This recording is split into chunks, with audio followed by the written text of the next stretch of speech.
79 Datsun, the middle of August, with no air conditioning. Welcome back. 724, 82 degrees this finally Friday.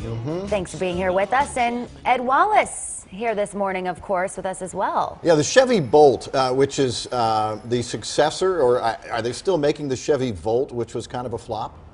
Well, they are making the Chevy Volt. It did not hit its numbers, but they're not as bad as you think, Tim. The Volt is going to be redesigned as some type of crossover, and here's Chevrolet's first all-electric car. Now, the cool thing about this is this has a 60 kilowatt-hour battery pack on it. That's huge because my Mitsubishi is only 16. So Chevrolet and the EPA claims this vehicle has a 238-mile range on it. That's not true. Consumer Reports last week did a test on the highway, not running air, so they got 250 miles of range in this, and that's more range than they got out of the Tesla 75S, really. And you sit there and go, wow, that's something. Well, guess what? I drove it all over Dallas-Fort Worth yesterday. I was getting 246 miles worth of range at 75 miles an hour with the air conditioning running. And that's been the coolest change in electric cars in the last 3 or 4 we brought over. You can get them out on the highway and they don't diminish the range much. Now this has a fairly simple looking dash, big screen in the center, and that can look at your radio or show you how much energy you're using. Very clean cut, although battery packs are expensive. You can kind of tell where GM cut some corners on the interior.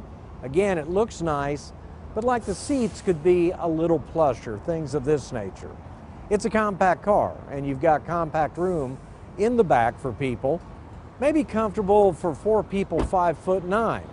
You have a reasonably large area here, and you have an area to hide stuff and another area below that in which to hold your battery charger. Now, let me show you one cool thing here. I love this.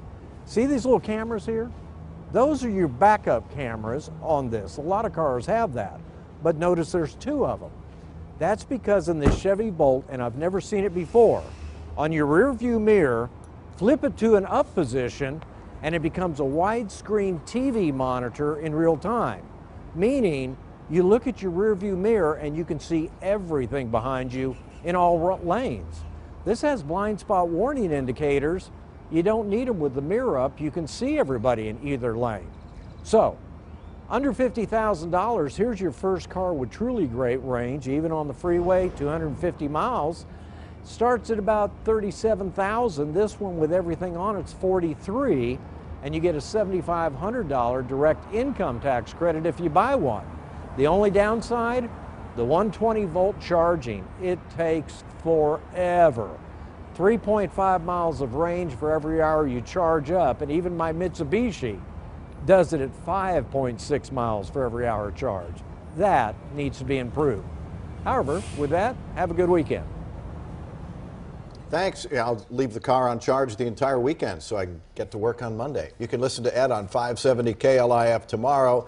His car column always in Saturdays, that's tomorrow's Fort Worth Star Telegram automotive section.